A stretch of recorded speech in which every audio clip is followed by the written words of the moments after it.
2 minute اس کے لیے جو کچی قبر چھوڑ کے آتی ہے. پچھتائے گی وہ آنکھ قبر میں جو حسین کو رو نہ سکی.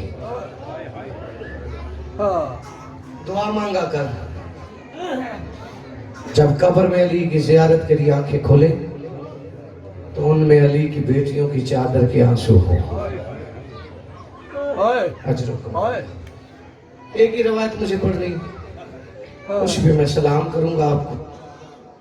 ایک رسی 18 سیدزادیاں، بچی ہوئی رسی میں حسین کی 4 سال کی بیٹی کا چھوٹا سا گلا ہے. ہائے کیا کر زبان کا قرضہ اتر جاتا ہے. کوشش کر آخری مجلس سمجھ کے سنا کر. وہی روئے گا جو رہ جائے گا. کبھی کبھار پانی پینے کو دے بھی دیتے نا سرکار تو حسین کی زخمی بیٹی خود تو نہیں پیتی. پانی اٹھا کے ایک طرف چلنے لگتی. باقر پوچھتے کہاں جا رہی ہے؟ رو کے کہتی میرا کیا ہے، پھر پی لوں گی، میرے سجاد کی کڑیاں تپ گئی ہیں. ہائے تو کر ہی سکتا ہے. سارا پانی کڑیوں پہ ڈال کر رو کے کہتی سجاد پیر سیدھے کرنا، سارا دن ننگے پاؤں چلتا ہے، تیرے پیروں میں کانٹے لگ جاتے ہیں. چھوٹے چھوٹے ہاتھوں سے کانٹے نکال کے گلے میں باہیں ڈال کے کہتی سجاد شام کے وقت یہ پرندے کہاں جا رہے ہیں؟ سجاد رو کے فرماتے اپنے گھروں کو. چیخ مار کے کہتی پرندوں کے گھر ہیں، ہمارا کوئی گھر نہیں ہے. ماتمی عزادار ہو، ذاکر کا محتاج نہیں. تو تنہائیوں میں سوچ کے رو لیتا ہے کہ جو کعبے میں آنے والے کے ساتھ نہیں بولی، شرابیوں کے ساتھ کیسے بولتی رہی ہے. علامہ اظہر حسن زیدی صاحب کی کتاب سے میں نے اس روایت کو پڑھا. آگے لکھا تھا کہ قبلہ نے جب پڑھا تو اس وقت کے عزاداروں نے پتھروں کا ماتم کیا تھا. سمجھا سکا تو بستر پہ بھی روتے رہو گے. 12 محرم ابن زیاد کا دربار، ایک رسی میں 18 سیدزادیاں. یہ منظر روم کا سفیر دیکھتا رہا، تڑپ کے اٹھا کہ تو ابن زیاد خدا تجھ پہ لعنت کرے کہ تم مسلمانوں میں جرم کون سا ہے.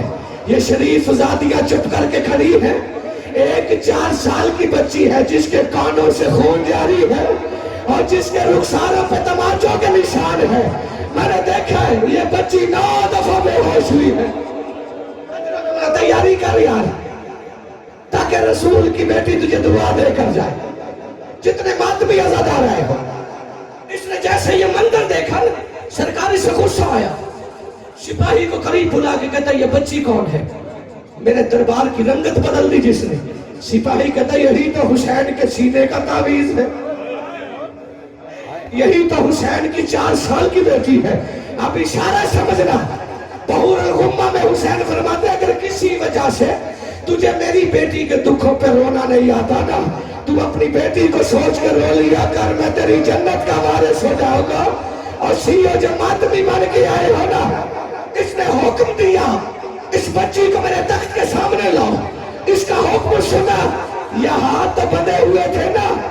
بی بی نے بڑی مشکل سے سجاد کو دیکھا. سجاد کی آنکھوں سے لہو جاری ہوا. قیامت کا منظر بن گیا. بی بی نے پہلا قدم اٹھایا، خون کا نشان زمین پہ آیا. اجروں کا یہ میں جو جملہ کہنے جا رہا ہوں نہ سمجھا سکا نا. قبر میں بھی روتے رہو گے. حسین کی بیٹی بابا جی جہاں سے پیر اٹھاتی ہے وہیں پہ خون کا نشان آ جاتا ہے. انہی نشانوں پہ علی کی بیٹی نے جھکنا شروع کیا. کافی دیر کے بعد کہتی حسین گواہ رہنا، جہاں تیری سکینہ کے پیروں کا لہو ہے اور وہی تیری بہن کے سر کا لہو بھی گرتا ہے. اجروں کا من اللہ. جتنے ماتمی عزادار آئے ہو، حسین کی بیٹی اس کے تخت کے سامنے آئی. آدھا منٹ مجھے پڑھنا ہے. اس نے جیسے بی بی کو دیکھا، جیسے روایت ہے میں پڑھ نہیں سکتا، اس کے ہاتھ میں چھڑی تھی. بی بی تخت کے قریب، اس نے ایک رومال ہٹایا. بی بی کو باپ کا کٹا سر نظر آیا. اب یہ محبت